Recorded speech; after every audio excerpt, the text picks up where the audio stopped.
What travel insurance do you need for your trip?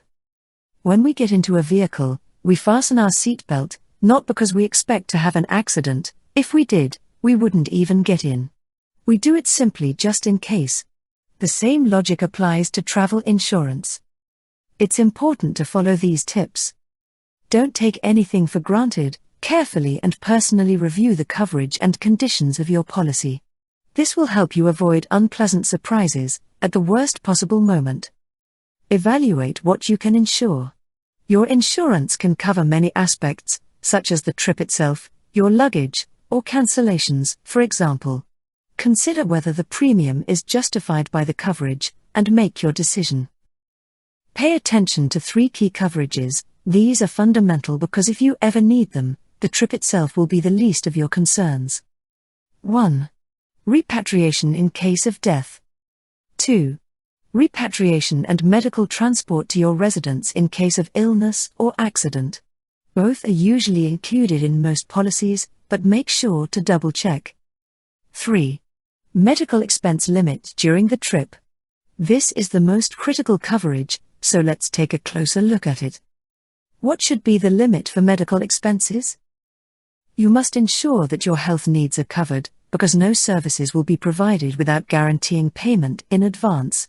Not only will you be asked if you have travel insurance, but they will also check the limits of your policy.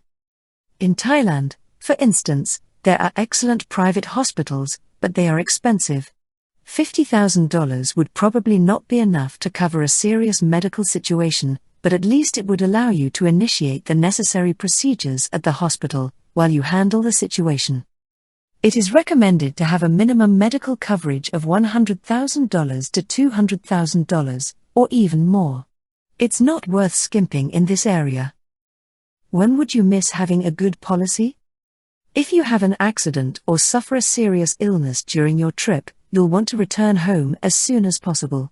But what happens if you need urgent hospitalization, such as in the case of appendicitis? There wouldn't be any alternative. You would need hospitalization, along with an anesthetist, surgeon, operating room, and so on. And if everything goes well, you'd still need to spend a few days in the hospital before being fit to travel back home. Now, assess your personal risks and raise the limit on your medical expenses as much as possible. Consider increasing your coverage in these cases. 1. If your budget allows it, opt for coverage above $300,000. 2. If you're going to ride a motorcycle in destinations like Thailand, even if you wear a helmet, which is often of poor quality, increase your medical coverage to $500,000, and make sure to include liability insurance. 3. If you plan to engage in risky activities. 4. If you have a pre-existing medical condition that could worsen during your trip. 5. Due to age-related reasons, if you're 70 years or older. Finally, remember, if you need to use your travel insurance, it's crucial to document the entire process.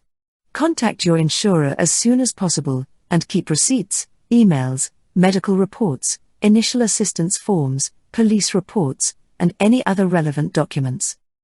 If possible, also take note of the phone numbers or emails of witnesses or people involved in the incident. Having everything in order from the beginning will save you from complications later. Incidents happen quickly, and it's easy to overlook important details.